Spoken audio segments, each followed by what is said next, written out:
Olá pessoal, tudo bem com vocês? Eu sou a Renata Admiral e para começar hoje o Análise Direta, eu vou começar então com uma pergunta. Você por acaso já ouviu falar em síndrome do túnel do carpo? Eu sei que parece estranho, mas sabe aquele formigamento, dores nas mãos, dificuldade talvez em segurar objetos ou de abotoar algum botão, uma fraqueza, dor nos punhos? Tudo isso são sintomas que podem passar despercebidos quando nós nos acostumamos aos movimentos repetidos diariamente, por exemplo, no computador. Mas, se constantes, eles podem ser os primeiros sinais de uma das doenças mais frequentes nas mãos, principalmente nas mulheres. Para conversar comigo está aqui o ortopedista e traumatologista Dr. Mauro Ziman. Seja muito bem-vindo, Dr. Mauro. Tudo bem contigo? Muito obrigado, tudo bem.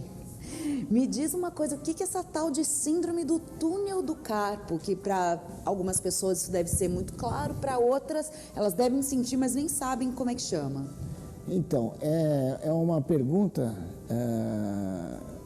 meio longa, cuja resposta é meio longa. Eu vou tentar explicar de uma forma mais sintética inicialmente. A palavra síndrome quer dizer um conjunto de sintomas que pode ser provocado por várias causas. Tá. Então, como o próprio nome já diz, não existe uma doença propriamente dita chamada síndrome do túnel do carpo. Existe uma síndrome que acomete o punho. O punho é carpo. Tá. E a clássica síndrome do túnel do carpo é um conjunto de sintomas constituídos de dor, principalmente, adormecimento, predominantemente noturno, do lado externo da mão, mas que muitas vezes é relatado como na mão toda. Pode ser muito incomodativa e pode irradiar para outras partes do membro superior, como o ombro, cotovelo. Mostra aqui, só para o pessoal ficar mais claro, assim, qual parte que mais dói, que geralmente pega então, essa síndrome? a dor, o relato de dor é geral. A pessoa geralmente fala, eu tenho dor na mão, não consigo segurar as coisas, deixo as coisas cair e acordo com a mão formigando. Quando a gente vai examinar, a gente repara que o formigamento se dá do meio para fora da mão. Geralmente ele exime os dedos do lado que a gente chama de medial, do lado do dedo mindinho, né, popularmente.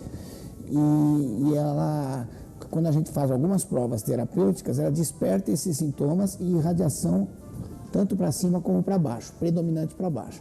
Costuma ser relatado também choque daqui para baixo. Daqui para baixo. Essa região do punho mesmo não a tem região nada... mais não, aí tem a ver, mas a região em que o nervo é mais frequentemente comprimido, que faltou isso para terminar aquela resposta. Ela é causada por várias coisas, várias possibilidades que causem a compressão do nervo mediano que passa aqui no punho, embaixo de um ligamento espesso. Tá. Esse ligamento é grosso e causa a compressão do nervo. Esse nervo dá a sensibilidade da mão desse lado. Então, teoricamente, deveria sentir adormecimento, anestesia, fraqueza na mão e dormência desse lado. Porém, nervo é nervo, é um tecido meio inteligente. Entendi. Então, o que acontece? Ele, para te avisar, ele começa a te dar dor no braço todo. Em outros lugares. Exatamente. Bom, vai ser uma conversa aqui bem bacana. Então, esse diagnóstico, como que a pessoa percebe que ela está com essa síndrome? Ela não vai entender que ela está com a síndrome túnel do carpo, mas ela vai começar... Em que momento que a gente já procura um médico? Primeiro, ela costuma dar, como você bem disse, predominantemente em mulheres, mas pode dar em homens também. A pessoa percebe, quando é a síndrome do túnel do carpo clássica, sem uma causa outra, que a gente vai entrar talvez nesse assunto logo mais, mas aquela sem causa definida, apareceu porque apareceu, não teve um traumatismo, não tem um tumor, não tem um cisto, apareceu, ela começa a queixar de dor na mão, que geralmente a acorda, não a deixa dormir bem, e muitas vezes não larga o dia inteiro. A pessoa tem dor, dormência e formigamento na mão. A queixa principal é dor e formigamento na mão. E muito incômodo, principalmente noturno. Noturno. Exato. Por que será que aumenta essa dor noturna? A maioria dos problemas que acometem os nervos costumam se manifestar à noite. Um pouco os músculos também, mas principalmente os nervos. Não tem uma explicação universalmente aceita do porquê. Acredita-se que durante a atividade do dia, o nosso sistema nervoso tem um mecanismo de defesa que fazem com que a gente acabe atuando durante o dia com menos incômodo. Quando relaxa durante o sono, aquele incômodo vem para te avisar, ó, não está legal, você não está bem. Mas isso são especulações, não se tem uma explicação exata de porquê de noite. É quase uma gripe, né? Que você acorda bem no dia seguinte, aí vai chegando no final do dia, você vai deitar, já está mal de novo. Não deixa de ser, não diretamente, mas é um Claro. ritmo. As doenças e os problemas do ser humano têm um ritmo. Então, é verdade, a gripe começa a te incomodar no fim da tarde. Por quê?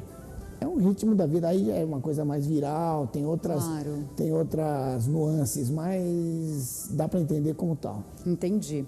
E esse diagnóstico, ele é feito logo quando você chega no médico, ele já consegue diagnosticar ou precisa de alguns exames? Não, por incrível que pareça, a enorme maioria dos casos, com exceção de quando você pega logo muito no começo, por coincidência ou por outro problema e tal, as queixas são tão típicas que o especialista diagnostica antes de fazer exame, às vezes até, para falar a verdade, antes de examinar a pessoa. Entendi. Pela queixa, pelo jeito, pela atitude, a gente já desconfia. Porém, a confirmação do diagnóstico depende do exame clínico, mais do que de exames.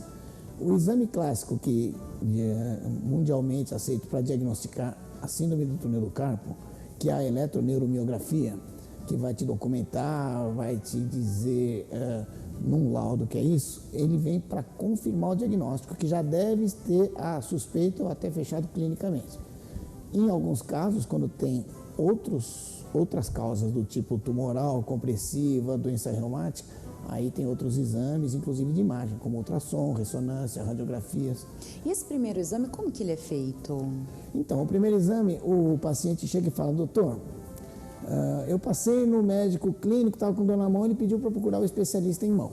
Tá. Aí eu estou lhe procurando, por exemplo, eu tenho dor, a minha mão à noite, acordo com a mão dormente. O senhor acredita? Eu falo, acredito. A senhora também tem dormência, tem choque no punho? Tenho.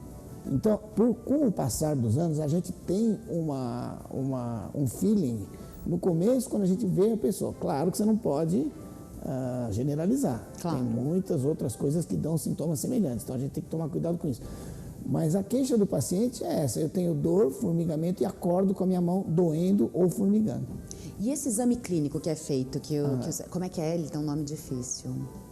Esse exame não, o exame laboratorial, você diz, eletroneuromiografia. Eletroneuromiografia. Esse é um exame que, quando é muito típico, não precisaria nem ser feito para diagnosticar. A gente faz por uma questão de documentação e através de eletrodos, então, como o nome já diz. São eletrodos que são colocados nas pontas dos dedos e nos músculos. Depois há um estímulo elétrico, tecnicamente feito por um eletrofisiologista, e ele vai medir a velocidade da condução do estímulo do nervo, tanto motor como sensitivo.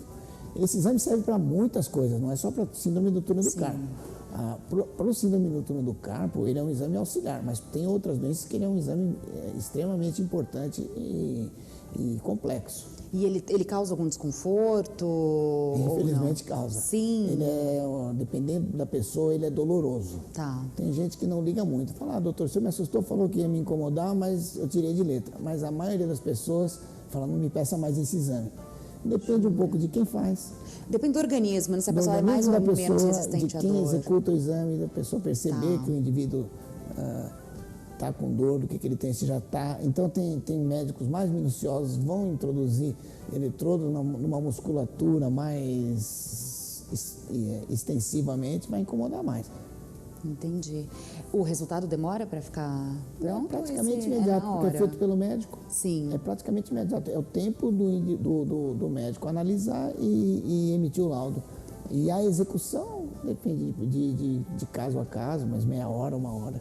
E essa síndrome, como ela é uma síndrome, essa conjunção aí de várias manifestações ali de dores, de causas, tem cura? Sim. 100% assim ou não? 100% nada tem. Nada nem tem, atravessar né? a Avenida Paulista é 100%, nem ir para Santos é 100%, Sim. Não existe. Tirando o imprevisível, esse imponderável, sim, tem cura. Quanto mais cedo se diagnosticar, mais fácil chegar à cura. Quando é uma síndrome do túnel do carpo de manifestação recente, sem grandes repercussões de exame, etc., se tenta muitas vezes um tratamento clínico com anti-inflamatórios, fisioterapia, repouso e orientação de postura. Com isso, alguns casos resolvem. Porém, a enorme maioria, quando chega ao médico, ou mesmo os iniciais, acabam necessitando de uma... mesmo quando não, eles acabam evoluindo para uma necessidade de uma descompressão cirúrgica desse nervo. Por quê? Por dois motivos. Primeiro, porque é muito incomodativo, a pessoa não tem paciência para tratar. É muito chato. Tá. E segundo, porque a cirurgia, em que pese ser uma cirurgia, a gente tenta evitar, etc., é de resolução, de resolutibilidade muito alta. Resolve o problema. E não é de altíssima complexidade. É de média para baixa complexidade. Então, acaba que a pessoa pede para ser operada, muitas vezes, quando bem orientada, né? Claro. E essa cirurgia, ela demora em quanto tempo, mais ou menos? A cirurgia em si, o ato cirúrgico? O ato cirúrgico é muito rápido, meia hora, menos de meia hora, até menos. Então, Sim, por isso o que o ato em pessoal si é já... muito rápido. O que demora são os preparativos, a anestesia, o preparo do indivíduo para ser operado, etc. E tal, que tem um tempo mínimo de cirurgia. Então, você vai gastar lá um dia, entra de manhã e sai de noite do hospital. Mas o ato cirúrgico é bastante simples. E a sedação é local? Aí varia muito do médico, do paciente, das condições, do anestesista que vai te acompanhar. Hoje em dia, mundialmente, se faz até mesmo com anestesia local. No nosso meio, ainda não está muito difundido, não está muito aceito com anestesia local, o paciente não aceita muito e nem o médico.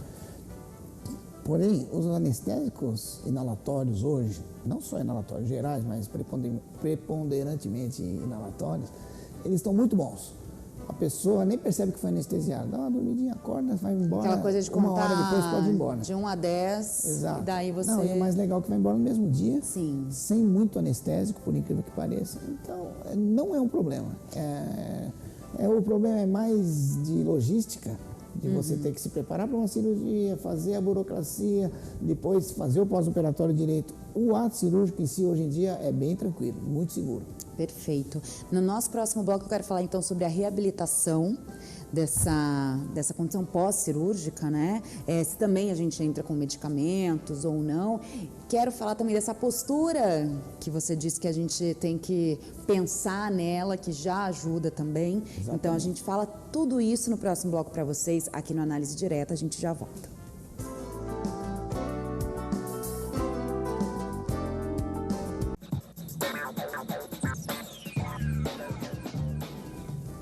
Síndrome do túnel do carpo, essa doença ela atinge 75 milhões de pessoas. E quem está tirando todas as nossas dúvidas sobre ela, eu estou aqui com o especialista em ortopedia e traumatologia, Dr. Mauro Zima. Doutor, vamos lá. Reabilitação para esse tipo de cirurgia, já que a gente estava falando um pouquinho mais disso no primeiro bloco. Como que ela se dá? É rápida essa reabilitação? Precisa de fisioterapia, medicamentos? Bem, como tudo, varia de caso a caso. A enorme maioria é muito tranquila a reabilitação. Não é rápida, porque a cicatriz em si da gente não é rápida. Tem que tirar uns 10, 12 dias para tirar os pontos, depois mais uns 10, 12 dias para desinflamar aquele corte, aquela via de acesso cirúrgico.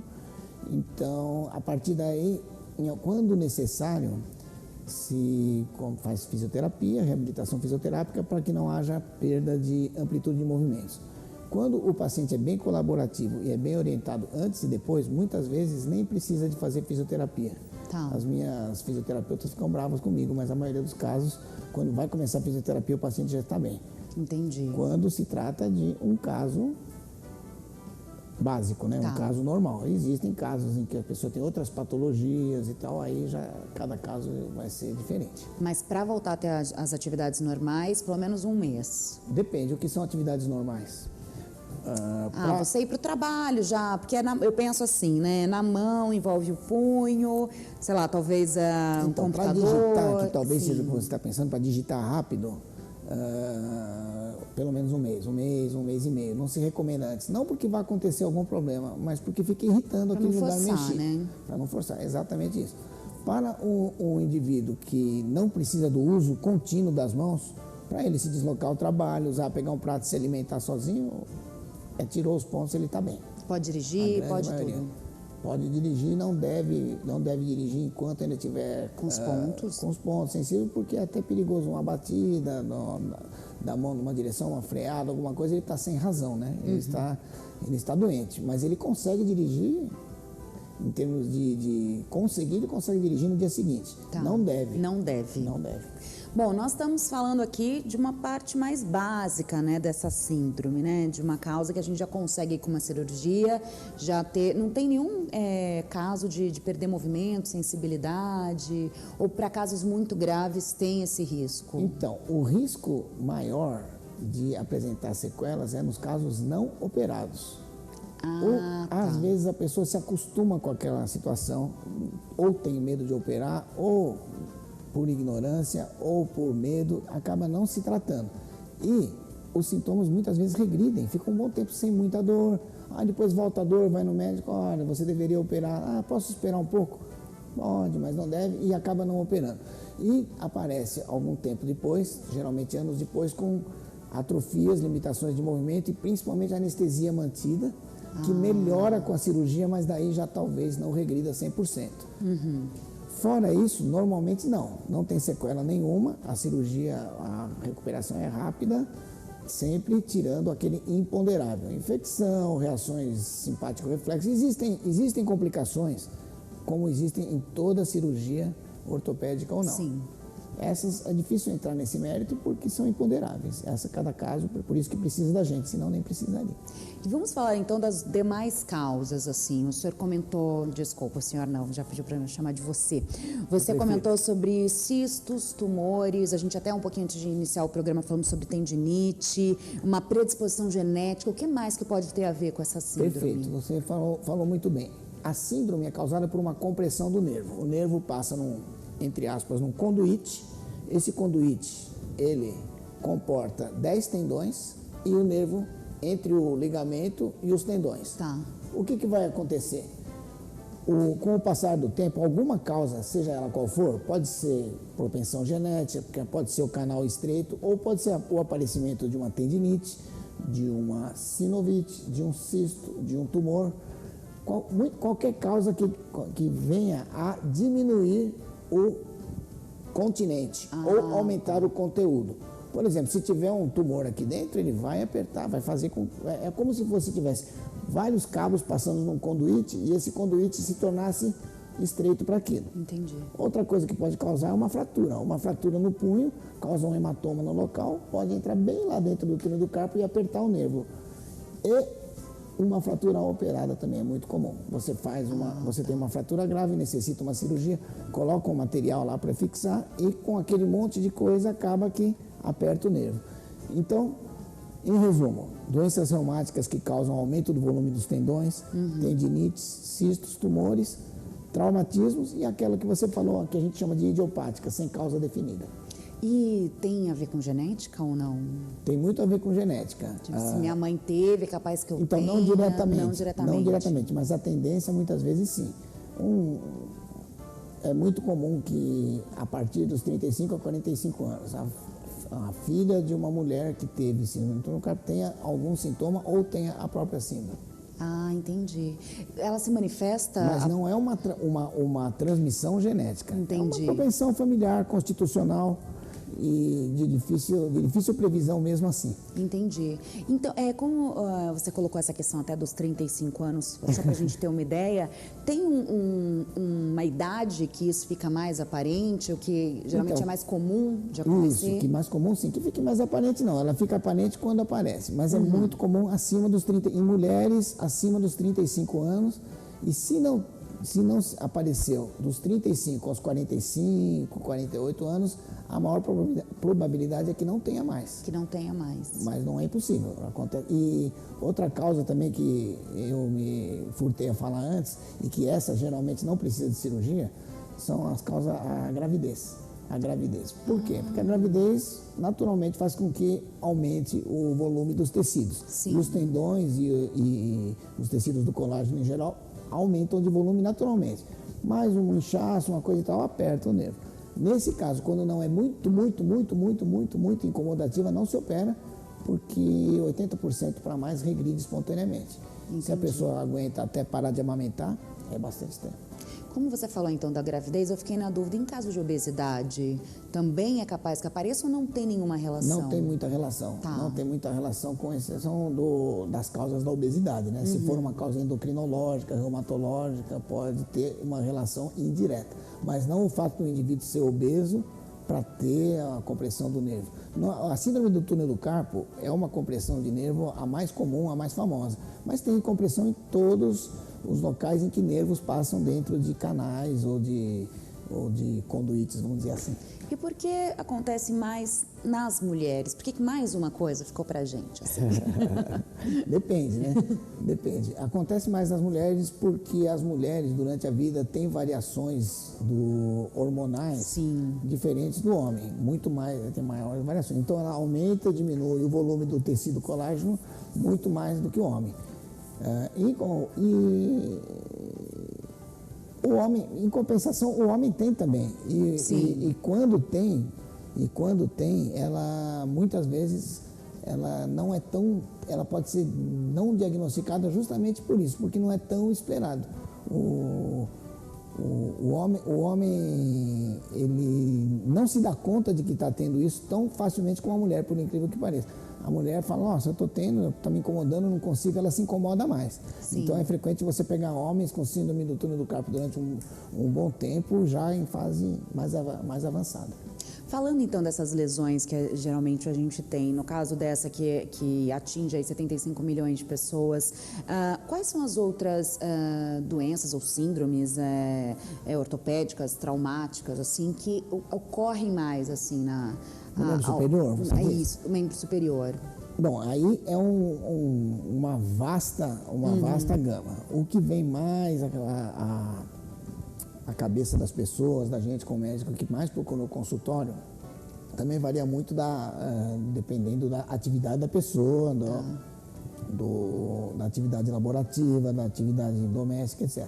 Mas as coisas que mais aparecem são as dores periarticulares, as dores musculares, entesopáticas, que a gente chama, próximo à inserção dos músculos nos ossos, como epicondilite, cotovelo de tenista, as compressões dos tendões, que são menos graves, se o indivíduo não tratar, não tem maior consequência, mas são muito incomodativas, como tem um que é mais famosinho, talvez você já tenha ouvido falar do dedo em gatilho. A pessoa fecha o dedo, quando vai abrir, não consegue abrir, dói muito e faz clect, por exemplo. Então, existem muitas variações, são tipos de tendinites, que não são aquela tendinite do digitador, fala tendinite, pensa que é uma é coisa por causa daquela lesão por esforço repetitivo, inflamação né? do tendão. Existe há muito tempo antes do computador existir. Entende? A tendinite existe nos livros de ortopedia muito anteriores aos computadores. Então, esse conceito de que tendinite é doença do computador, não é. É doença de micromovimento de repetição específica, algum tipo de tendinite, sim. Mas existe a tendinite traumática, existe o dedo em gatilho, existe tendinite de todo tipo. Porque a gente tem tendões no corpo inteiro, exatamente. O corredor com tendinite na perna, ele fala, mas doutor, tendinite é na perna? Não, tendinite é no tendão, qualquer que seja a localização desse tendão. No caso, então, da gente pegar, uma mais famosinha, que daí todo mundo deve se recordar que algum dia alguém já teve, né? Tendinite aqui no pulso mesmo, nessa parte, que dói, que você tem que ficar... Eu não sei se tendinite, até me esclareça, doutor, se também tem a ver com pulso aberto. Então, pulso aberto não existe em termos técnicos. Não, que ótimo, que eu achei que eu tinha pulso aberto. Pode ser que você tenha, porque é uma sensação de pulso aberto. Tá. Sensação de pulso aberto existe. Pode ser uma distensão ligamentar, pode ser uma inflamação, pode ser um túnel do carpo inicial, pode ser muita coisa. A gente tem que examinar. Na verdade, o médico tem que ter o feeling de excluir uma coisa mais séria. Se for somente a sensação de pulso aberto, ela vai passar. Tá. Com fisioterapia, com medicamentos, sem nada, ela vai passar. A história natural da doença é você ter um incômodo em certas posições viciosas, você evitando essas posições, quase sempre você já resolveu o problema. Tá. Tem muita coisa na medicina que passa sozinha. Por isso que também tem muita coisa, tem muito tratamento que funciona sem explicação. Muitas vezes a explicação é a história natural da doença. Se tem dor um dia passou. Aquele que você consultou na véspera é o herói. A gente tem que ter humildade suficiente para saber que algumas coisas não dependem da gente, da gente, profissional da saúde. Algumas coisas passam mesmo, a maioria, aliás. Ah, então daí eu já quero, daqui a pouco eu volto mais na tendinite. Você tinha falado dessa questão de postura, de posicionamento. Isso sim que tipo muito de importante. exercício? Porque acho que o prevenir é o principal, né, do que... Não quando nesses você... casos. Não nesses casos, Mas você nos não casos consegue de prevenir. postura, sim. No caso então, por exemplo, nesses casos de postura, o que eu devo ficar atenta? Você está me perguntando sobre postura corporal da coluna ou de postura para digitar? Para digitar. Aí sim, aí tem a ver. Tá. Eu pensei que você estava falando em postura corporal. A postura, a ergonomia para digitar, para trabalhar, não só para digitar, aí sim é muito importante e tem muita crença, folclore, coisa errada. Por exemplo, eu atendo muita gente que fala assim, doutor, eu já comprei aquele apoio assim. Você imagina, posso usar sua mão um minutinho? Claro, por favor. Você imagina um tendão que vem daqui até aqui, vem aqui, passa aqui, vem para cá. E você fica o tempo inteiro com ele fazendo um S e fazendo assim, né? ó. A gente fica assim daí, né? E aí ele fala assim, ó, eu tô assim, ó o teu ombro como tá. Ó, como você eu tá já tô agitando. toda... Então, torta. a postura ideal é assim, ó, nessa altura, com um apoio aqui, que venha desde aqui até aqui, como se fosse... Um livro já funciona, um bom livro. Agora solta o seu ombro. Só, ó, vê se ficou bom. Agora bem digita, melhor. mesmo que for mais devagar. Outra coisa, né? ó, você já tá fazendo assim, ó. É muito mais saudável você digitar assim. Do que ficar aqui no Do que ficar pianista. assim, ó. É claro, se você não tiver dor e quiser digitar rápido, você vai fazer isso. Tem cara que não tem dor, tem garoto que faz isso assim e não tem dor. Mas não é bom, não é ideal. Esse é o problema. As manifestações são diferentes de pessoa para pessoa, é muita variável. Mas isso aqui, ó, é ruim. Até aquilo que às vezes você coloca o mouse, que você também tem um negocinho aqui, aquele é ruim do mouse. Muito ruim. Muito ruim. E eu vou falar isso e o fabricante vai falar, pô, mas foi o médico que me falou, mas é ruim. É ruim. O que é bom é isso aqui, é um livro ou uma almofada que você mandou fazer, o seu braço apoiado aqui nessa altura e o seu ombro solto. Os dois. Tanto do teclado como do mouse. Agora, você não tem dor? Você fala, doutor, isso aí eu não encontro. Tá bom. Não é uma coisa obrigatória. Eu, por exemplo, digito assim no consultório. Assim.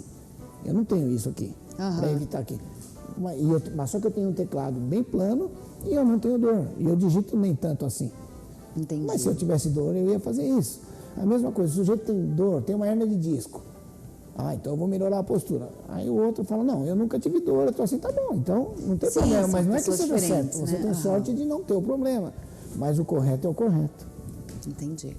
Gente, é difícil, é muita variável, né? E eu vou anotar várias dúvidas aqui minhas no intervalo, eu vou pedir um cartão.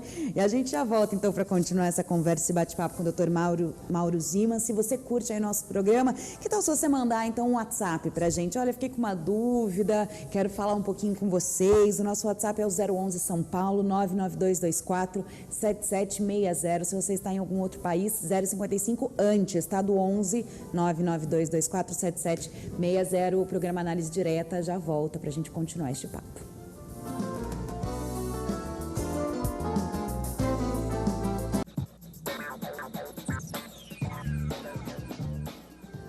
Oi, pessoal, estamos de volta aqui ao lado do Dr. Mauro Zima, que é especialista em ortopedia e traumatologia. Estamos falando aqui não somente sobre a síndrome do túnel do carpo, mas também sobre outros malefícios que às vezes ocorrem, né? Outras doenças, obrigada, que ocorrem aqui nessa parte, principalmente dos membros superiores. Doutor, antes da gente, eu gostaria de saber se a cirurgia na mão, nessa área aqui, do túnel do carpo, ela é uma das mais complicadas ou não? Então, esse é outro folclore, é mito. A cirurgia da mão, ela é delicada, ela tem que ser feita por especialista, tem que ser feita com técnica delicada, com cuidado, etc. e tal. Não é uma cirurgia bruta, é uma cirurgia de trato delicado. Porém, não é complexa, Isso é um pouquinho é folclore mesmo, as pessoas gostam de dizer, é mito. E a gente mesmo, a gente tem que fazer uma meia-culpa. A gente, em termos de se valorizar, não, é muito difícil, não é. A cirurgia da mão tem que ser feita por especialista. É muito melhor que seja feita com técnica delicada, muitas vezes com magnificação óptica, com lupa ou microscópio, dependendo do tipo de cirurgia, sim. Existem cirurgias da mão muito difíceis, lesões de nervo, traumatológicas, existem.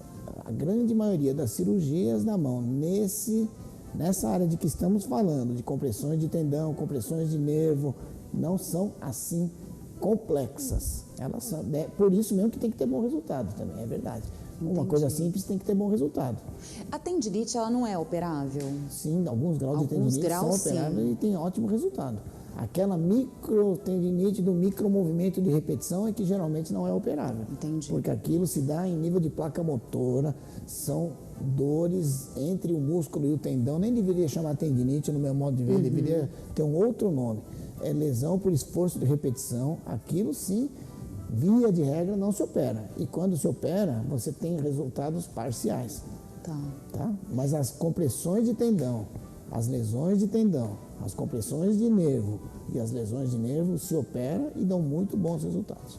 E aquelas cirurgias que são feitas através de vídeos? Então, hoje em dia, muitas cirurgias em todas as áreas da cirurgia, da medicina, são feitas por vídeo.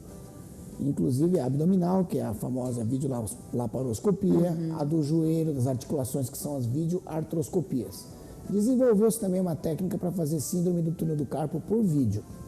Muitos especialistas bons preferem, acham bom, acham melhor, porque a incisão não se dá no local da compressão, você vai por baixo, e o corte é meio centímetro menor do que aquela feita por microincisão aqui. Entendi. Posso pedir só para o senhor colocar mais assim para a gente ver? Ah, tá bom, pode ser na minha. Vamos fazer na sua. Ó, a incisão clássica, ela é aqui, a mini incisão clássica. Antigamente se fazia uma incisão gigante, hoje em dia se faz uma mini incisão aqui.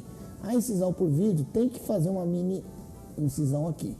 Então, no meu modo de ver, não tem vantagem, vou falar a minha opinião pessoal, que não é partilhada por todos. Não tem vantagem nenhuma, com exceção de que o pós-operatório imediato, quando uma cirurgia por vídeo vai tudo bem, tudo tranquilo, supondo que as duas vão bem, o pós-operatório imediato é menos incomodativo, porque aqui tem um corte na área em que se mexeu. As desvantagens, maior grau de complicações, precisa de um aprendizado bom, o equipamento às vezes não funciona, você tem que converter em aberta, às vezes a chance de complicações e de lesões intraoperatórias aumenta muito e o resultado final é o mesmo. E o custo também por vídeo é muito maior. Tanto, hoje em dia o indivíduo tende a não se preocupar com isso por ele ter uma seguradora, um convênio, etc. Entendi. Mas faz parte do bom senso, né? Você fazer uma incisão de 2,5 centímetros aqui ou de 3 aqui, 3,5, no meu modo de ver, não muda nada. E eu vejo, se eu tiver um cisto que eu não tinha visto no exame anterior, eu estou olhando para ele. Entendi. Por vídeo, especificamente no túnel do carpo. Não estou falando de barriga, nem de joelho, nem de articulações. No túnel do carpo, você só vê o ligamento que vai ser aberto. Ela é mais limitada, não vejo vantagem, honestamente. Tento convencer o paciente a não fazer. Eu faço por vídeo se me pedir. Mas, hoje em dia, eu tento convencer de que é pior. Na minha opinião, é pior. E já que a gente está falando de trauma, de ortopedista, assim, dessa área da ortopedia, essa questão de estralar dedos, estralar punho, acabei de estralar, ó, estralar cotovelo, ombro, né? Aquela coisa que todo mundo faz, isso causa algum trauma? Não. Ai, que ótimo. O dedo fica mais gordinho? Não. Ai, minha mãe falava, para de estralar o dedo que fica gordinho. gordinho. A sua mãe estava certa, de certa forma. Porque estralar em si não causa nada. Porém, a pessoa ficar fazendo isso toda hora, ela pode se machucar uma hora e pode causar até uma inflamação, portanto, manipular. Não é o estralo. O estralo não faz nada.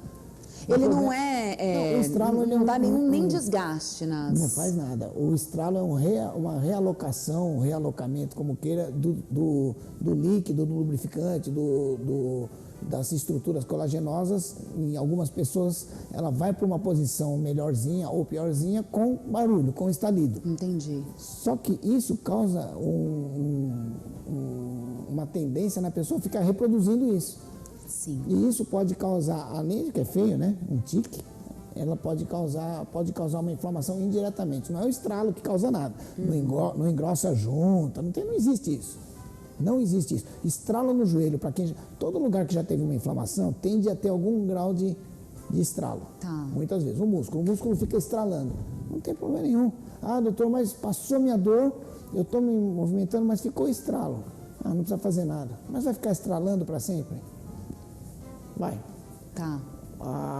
O fortalecimento muscular costuma diminuir esses estalidos, mas tirar é difícil. E depois que você já tá cheia de vício? Gente, eu tenho muito vício aqui, né? Tipo, no punho, porque ele estrala muito meu punho. É por isso que eu tenho a sensação de pulso aberto. Porque toda hora ele tá doendo, Então, eu mas é preciso porque estralar. porque sem estralo, imagine sem estralo. Você não tem estralo, não tem nada, mas você pegar o seu antebraço, seu punho, e ficar fazendo assim, ó. Uma hora você machuca ele. Entendi. Você machuca sem ter nada a ver com estralo. Tá. Entende? É aquela sensação de alívio, é uma espécie de um vício. Quando você vai ver, você fez 1000 vezes aquilo. E daí seu corpo reproduz automaticamente. Você começa a falar, até. olha, para com isso. Eu estou o organismo falando, para com isso. Mas não, o estalido em si, nada prova que causa algum problema. Entendi. Você não imagina quanta gente com dedo grosso, né, que ia ter. Minha mãe falava, eu achava que eu ia Não, ficar mas com os isso dedos aí, a desse minha mãe tamanho. também falava, não tem não tem nada até de errado nisso. É uma maneira de falar, olha, para com isso. E deixa eu perguntar outra coisa. Daí é minha dúvida, que pode ser a dúvida de você também, que está em casa. Olha que legal. A questão de muita elasticidade no punho, ela é de alguma enfermidade, de alguma inflamação? Geralmente não. Tá. Existem doenças que causam frouxidão ligamentar e articular, múltipla, multidirecional, etc. E isso é diferente. O fato do indivíduo ter mais elasticidade que o outro, só, isoladamente, não é doença. É a mesma coisa que uma pessoa ter mais alongamento, mais facilidade para alongar, para amplitude de movimento, e outra ter menos. Mesmo Uma na mais- mão, nessa parte aqui do pulso? Na mão também. Existem síndromes reumatológicas, endocrinológicas, genéticas, que causam uma frouxidão patológica. Aí é diferente, são casos individuais que é difícil entrar nesse mérito porque dá para escrever um livro sobre Sim. cada uma. Tá. Então, existem sim doenças graves que causam isso. Porém, só o fato do indivíduo ter uma frouxidão localizada em algumas articulações não é doença. Não. Não é doença. Tá. Isso é muito comum, inclusive no ombro, e dependendo do grau, pode vir a gerar uma doença. Tá, no punho não é... Via de regra, não. Mas cada caso é um caso, tem que examinar o porquê, etc e tal. Deixa o seu cartão, doutor, que eu tenho aqui, Pra te pulso tranquilizar, né? aberto, Pra te tranquilizar, né? estralo meus dedos. Gente, vocês podem ficar mais tranquilos em relação a isso, Pode então. estralar o dedo, contanto que você não tenha dor e não esteja se machucando. Só o fato de estralar não é que você está sendo tão leviano como se fala. Perfeito. Doutor, então assim, para a gente ir finalizando aqui a nossa entrevista, para aquelas pessoas que têm alguma sensação diferente, para não se tornar alguma coisa já mais avançada, quais são todas as dicas que você nos dá para a gente poder procurar uma ajuda, um auxílio, para poder resolver o mais rápido possível essas questões ou de túnel do carpo, ou de tendinite, ou de frouxidão que seja. É o que a gente começa a perceber que está de errado aqui na nossa Em mão. primeiro lugar, quando você sentir uma dor, alguma coisa de errado, vai procurar um especialista em cirurgia da mão ou um ortopedista que vai lhe indicar um cirurgião de mão, se não for o caso de ele tratar. Esse cirurgião de mão, esse especialista, no caso a gente vai examinar, vai te falar honestamente se isso é um problema maior, se necessita fazer uma prevenção, uma orientação, uma fisioterapia, uma orientação ergonométrica, postural, ou não, se você está bem, se está legal, se isso é uma coisa passageira, vai te acompanhar, e aí você vai pegar uma confiança nesse profissional e vai sempre estar acompanhando com ele, quando precisar ele vai estar lá. Então, esse acompanhamento ele é importante para que não gere uma gravidade maior dessa lesão, né, desse Então, problema. felizmente, as doenças ortopédicas, em sua maioria, elas precisam ser tratadas quando dão sintomas. Tá. Com exceção da postura, vamos dizer assim. A postura, o fortalecimento muscular que pode ser feito pelo fisioterapeuta, pode ser feito pelo educador físico, pode ser feita na prática esportiva diária, essa sim ela é importante. O condicionamento muscular e postural é muito importante. Agora, tirando isso, as doenças ortopédicas são tratadas quando dão sintomas. Então é importante que você tenha um ortopedista, ou no caso das mãos, um cirurgião de mão, para consultar. Eu estou com problema, não estou, o meu sintoma é esse. Não tenho sintoma, via de regra, tudo, não é problema. As coisas da ortopedia dão sintomas e tem que ser tratada quando dão sintomas. Doutor, você tem algum site, contatos de redes sociais que a gente possa querer, para quem quiser se aprofundar mais, entrar mais nesse mundo, também para tirar dúvidas, alguma coisa que você pode deixar para gente? Sim, maurozima.com.br e as dicas ou as orientações você encontra lá. Tudo lá. O que eu vou achar nesse site?